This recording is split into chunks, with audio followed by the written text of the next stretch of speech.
this. Hey, third time's a charm. Maybe even fourth. Binge Builds back at you with Dream On. Dream On is starting to look like a dream, I'll tell you. We have steering systems in, part of it. Pitman arm. We got the drag link from Stearman Cycle. Mine would need the longer one because of this being a custom job.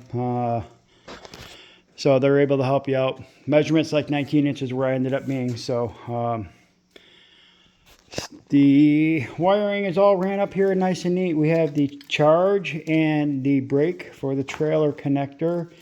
What do we have here? This is the fuel selector switch, power, trailer brake, the other trailer brake wire that's going back, that's going to be for the brakes and stuff. That's actually going to go in from the inside of the truck out to the battery. I have a distribution block out there I'm going to be putting in. And the power for the fuel pump and the American Auto wire harness. And I got that nice and laid in there. Man, tranny's in. 4418 transfer case out of a 2010 F-150. 2009, I think they said, 2010, and some 2011s came with a manual shift transmission truck. Mainly the XLs, I think they said. But it's an option if you want to do something like this. This body or this nub here has to be shaved down like on the old transfer case, so that won't be a problem while it's like this. Drive shaft, front drive shaft was a custom made shaft from Fleet Pride up here in Rochester, New York. They did shafts for me. It's the original F-150 shaft with this tube and stuff cut on it and a U-joint and a new slip yoke. Rear shaft is a completely new shaft altogether. Again from Fleet Pride. And the only thing they reused was this slip yoke here. With 6R80 four-wheel drive, you have a slip yoke.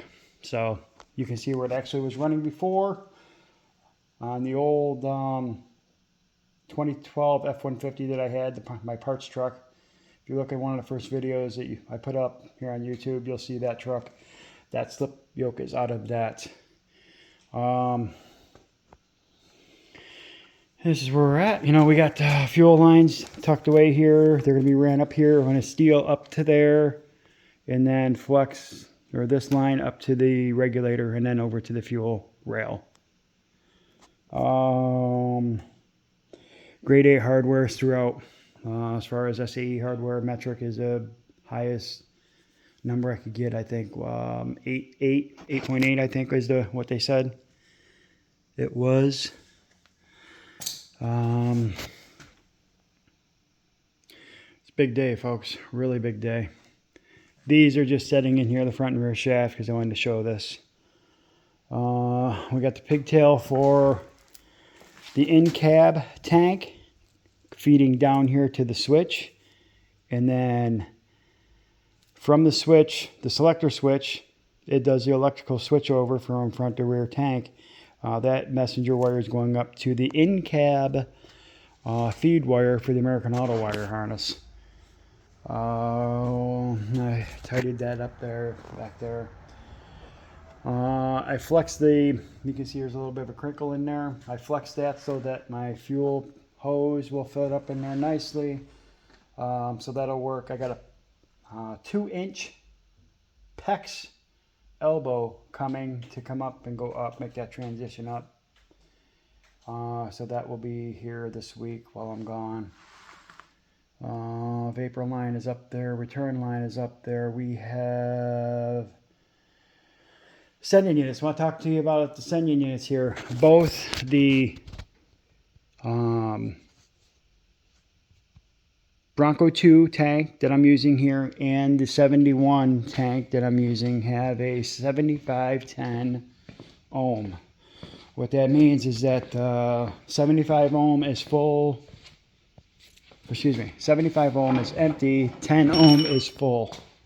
I just gauged them both out today to confirm that. So that's what we're at. There's a selector switch and a fuel filter, the fuel pump, all nicely attached. I have the tank switcher valve right into the main harness, and that runs forward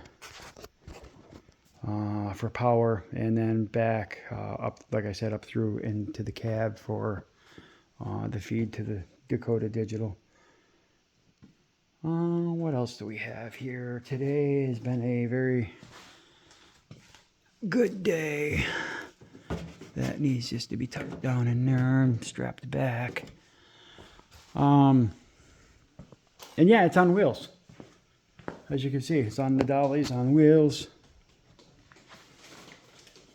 So,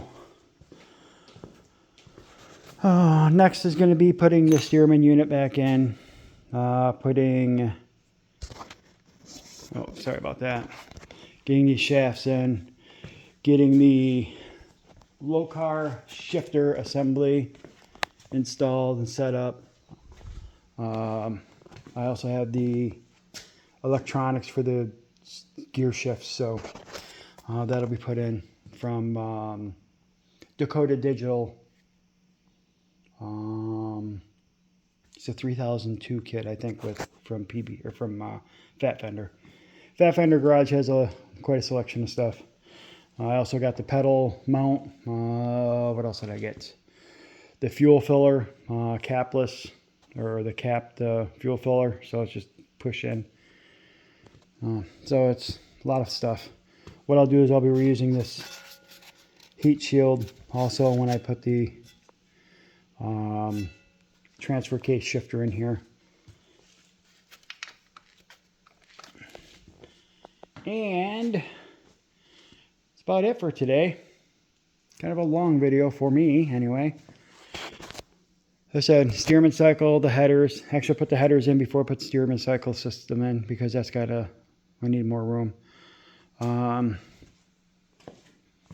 Putting this thing in by myself was kind of a pain because I mocked it all up and I did it a certain way, and I have to do it the same way to complete the installation when I put it back in. What I'd like to do is get this out to the road or out on the yard and blow it off and get it all clean before I do any more motor style or motor type work. But I am off to the Sunshine State this week for work, so this will wait. And we'll see you on the next one. Thank you much for watching. Greatly appreciate your time and your patience. And y'all have a great day and a great week. Till next time.